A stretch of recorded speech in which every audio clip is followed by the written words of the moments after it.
Active India में आपका हार्दिक स्वागत है। मैं शंकर धीवा आज पहुंचे गांव बालसुंद में। आपको बता दूं कि आज हमारे साथ में है रुकेश फोगाट जी। आपको बताऊं कि लगातार राजनीतिक के दौर पे अभी चुनाव का माहौल चल रहा है। लोकसभा चुनाव है, उसके बाद विधानसभा चुनाव है और अभी करीब 15 दिन पहले उन्होंने कांग्रेस ज्वाइन की। तो हम जानेंगे क्या मुद्दे हैं और आने वाले समय में आदमपुर विधानसभा से चुनाव भी लड़ सकती हैं, तो इरादा क्या है, किन किन मुद्दों को लेकर आगे बढ़ेंगी, उनसे बातचीत करेंगे। नमस्कार जी। नमस्कार जी। रुकेश जी, लगातार आपको पता है कि सोनाली जी बीजेपी में थी, चुनाव भी लड़ा आदमपुर से 2019 में, काफ़ी अच्छे वोट मिले, 35,000 करीब वोट मिले थे। उसके बाद अभी आप भी राजनीतिक पारी शुरुआत कर रही हो और कांग्रेस ज्वाइन भी कर ली दीपेंद्र हुड्डा के पक्ष में। तो मैं जानना चाहता हूँ कि ऐसे क्या मन में आई कि राजनीति में पाँव रखना पड़ा? देखिए, राजनीति में पाँव रखना पड़ा ये बात तो मैं आपको बता देती हूँ और सभी दर्शकों को भी बता देती हूँ, क्योंकि राजनीति में मैं तो 2012 से हूँ। जैसे ना तो अपने सेंटर में थी जब बीजेपी और ना अपने हरियाणा में थी। जब से 2012 में सोनाली फोगाट के साथ, मेरी दीदी जो सोनाली फोगाट, उसके साथ ही मैं बीजेपी ज्वाइन की थी और उसके साथ ही मैं कार्य करती थी। तो 2012 से मैं राजनीति में हूँ। और अब देखिए, पहले तो मुझे कोई ज़रूरत नहीं थी क्योंकि दीदी राजनीति में भी मेरे से आगे सक्रिय थी और वो मुझसे बड़ी थी, तो उनके साथ मैं कार्य करती थी। लेकिन अब उनके जाने के बाद मेरे को ऐसा लगता है कि मुझे भी अब आगे बढ़ना चाहिए। और जब मैं आदमपुर हल्के में जाती हूँ तो लोग यही बातें करते हैं कि मैडम जी अब सोनाली जी तो चली गई तो अब हमारा क्या होगा, क्योंकि हमारे साथ काफ़ी आदमपुर के लोग काफ़ी जुड़े हुए थे। तो उन लोगों के बारे में सोचकर मैंने अब कांग्रेस ज्वाइन की है। बीजेपी में तो कुछ है नहीं, आपको पता है बीजेपी का बड़ा बुरा हाल है क्योंकि ये किसी की सुनवाई नहीं करती। और आदमपुर हल्का मैंने इसलिए चुना है क्योंकि मेरी दीदी का भी आदमपुर हल्के से उन्होंने चुनाव लड़ा था। और आदमपुर हल्का जैसे बालसमंद गांव आदमपुर हल्के में पड़ता है, तो मेरा जन्म स्थान बालसमंद है और मेरा कार्य क्षेत्र भी बालसमंद आदमपुर ही रहेगा। मैं आपको बताऊं कि लगातार 10 साल से बीजेपी सरकार है, सत्ता में थी तब सोनाली जी थी, उसके बाद में अभी आपने कांग्रेस ज्वाइन की। तो आपने बीजेपी में जितने लोग थे आपके जो कार्यकर्ता थे वो भी बीजेपी में थे, तो कहीं ना कहीं ऐसा नहीं लग रहा कि सत्ता के साथ चलना चाहिए था या बीजेपी के साथ काम करना चाहिए था? जैसे आप कह रहे हो भी कि सत्ता के साथ चलना चाहिए, सत्ता के साथ तो तभी चल सकता है ना बंदा जब सत्ता जैसे भी अच्छे कार्य करे। तो मैं जैसे कि मेरे बाप दादा ने ना खेती की है, तो मैं किसान परिवार से बिलोंग रखती हूँ। तो शुरू से बचपन से ही मैं देखती आ रही हूँ किसानों के बारे में, खेत में जाना आना। तो मेरे को इन चीज़ों का बड़ा वो है, जैसे कि किसान बड़ी मेहनत के साथ अन्न उगाता है। लेकिन ये जो सरकार है, किसानों जो एमएसपी का जो मुद्दा है, जो अपना हक मांग रहे हैं किसान, जो कई दिनों से धरना प्रदर्शन हो रहा है, कहीं जाके ये धरना प्रदर्शन कर रहे हैं, लेकिन सरकार इनके बारे में कुछ ही नहीं सोच रही, कि इनका हक नहीं दे रही। तो इसलिए मुझे नहीं लगता कि मुझे इस बीजेपी में रहना चाहिए। इसलिए मैं कांग्रेस पार्टी को ज़्यादा अहमियत दी और ये कांग्रेस पार्टी है जो किसानों के लिए और सभी के लिए बहुत अच्छा कार्य कर रही है, इसलिए मैंने कांग्रेस पार्टी ज्वाइन की। जहाँ तक बात की आपने किसानों की बातचीत की, एमएसपी एक बहुत बड़ा मुद्दा, इसमें कोई दो राय नहीं है। मोदी सरकार जब आई थी, मोदी जी ने भी बोला था कि किसानों की आय डबल कर देंगे, वो भी हुई नहीं। उसके बाद जब बालसुंद के अंदर धरना प्रदर्शन हुआ या फिर हिसार के अंदर, वहाँ भी आप पहुँचते हो, आपने बड़ी अच्छी बात बोली कि एमएसपी का जो भाव उनको नहीं मिल रहा।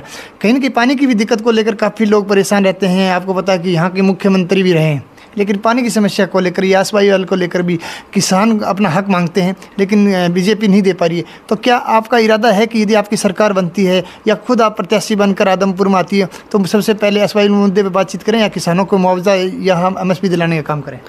देखिए, जब कांग्रेस सरकार हमारी जब सरकार आएगी तो सभी मुद्दों को हम लेकर चलेंगे और इन मुद्दों पे काम भी होंगे।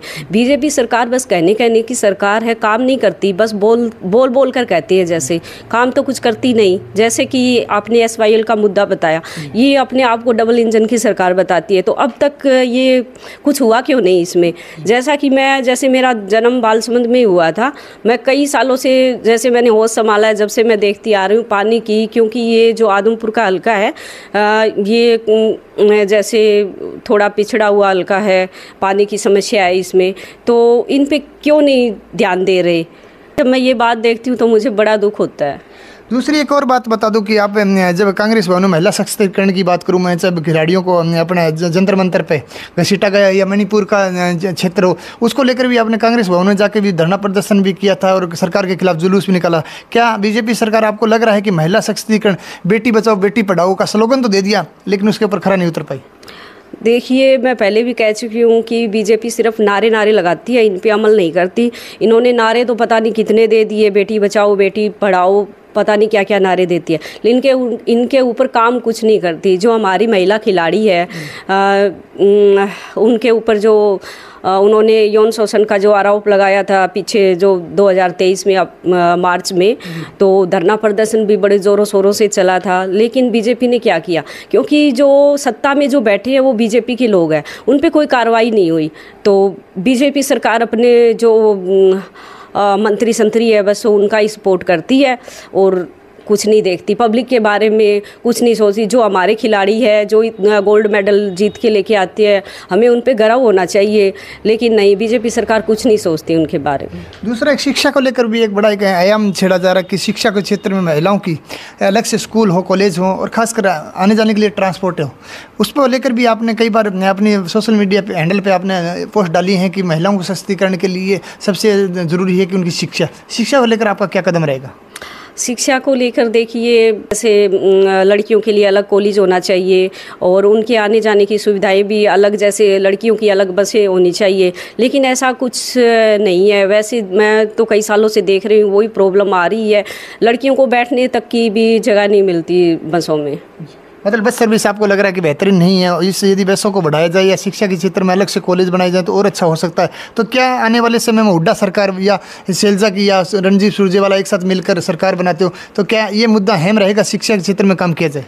देखिए, महिलाओं के लिए सबसे पहले तो महिलाओं का ही मुद्दा अहम रहेगा और जो हमारी सरकार हरियाणा में और सेंटर में हमारी सरकार कांग्रेस सरकार आएगी अब की बार, तो महिलाओं को लेकर सबसे पहले तो मैं एक महिला हूँ, तो इसलिए इस चीज़ को, शिक्षा के ऊपर मैं इसको बहुत बढ़ावा दूंगी इस चीज़ को। बहुत बहुत धन्यवाद जी। तो मैं आपको बता दूं कि आज हमारे साथी रुकेश फोगाट, उन्होंने साफ तौर पर कहा कि जो आदमपुर हल्का पानी के क्षेत्र से पिछड़ा हुआ, इसमें कोई दो राय नहीं है और ये प्रश्न हमने बहुत बार किया।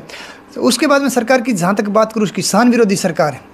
किसान विरोधी सरकार इसलिए भी कहा जाता है कि मुआवजा को लेकर हो या एमएसपी को लेकर किसानों को दर दर की ठकोरे खाना पड़ता है और अपने अनाज को बेचने के लिए मंडी के भाव उनको नहीं मिल पा रहे हैं। अभी आप जब जाते हो मंडी के अंदर तो बोला जाता है कि 1 एकड़ का आप गेहूँ लेके आइए, 1 एकड़ का आपको बता दूँ सरसों लेके आइए। तो क्या किसान एक ही अपना अनाज बेचने के लिए क्या उसी मंडी में दर दर की ठोकरें खाए? सरकार को एमएसपी पर कानून लेके आना पड़ेगा। 3 कानून लेके आए, वो उसमें बहुत सारी त्रुटि थी, उसके बाद सरकार पीछे हटी। और एक और बता दो, युवाओं को लेकर सरकार ने अग्निवीर लेके आई, जो मैंने मैडम से प्रश्न पूछ नहीं पाया क्योंकि समय की कमी थी। आपको बताऊँ कि युवाओं को लेकर अग्निवीर लेके आए तो 2 दिन पहले ही हमारे रक्षा मंत्री राजनाथ सिंह ने कहा कि उसके अंदर हम सुधार करेंगे। इसका मतलब कि उसके अंदर गलतियाँ थी। और आपको बताऊँ कि 2 करोड़ नौकरी देने वाली सरकार 10 साल के अंदर 20 करोड़ रोजगार तो नहीं दे पाई और आज एक छोटी सी स्कीम जो 4 साल की नौकरी थी उसको भी पक्का नहीं कर पाई। तो आप सोच सकते हो कि आने वाले समय में युवाओं का भविष्य कैसा होगा। तो आज बस इतना ही, कल फिर मिलेंगे नई मुहिम के साथ। तब तक के लिए जय हिंद, जय भारत। आप हमारे चैनल को लाइक शेयर एंड सब्सक्राइब जरूर करें। वंदे मातरम। नमस्कार।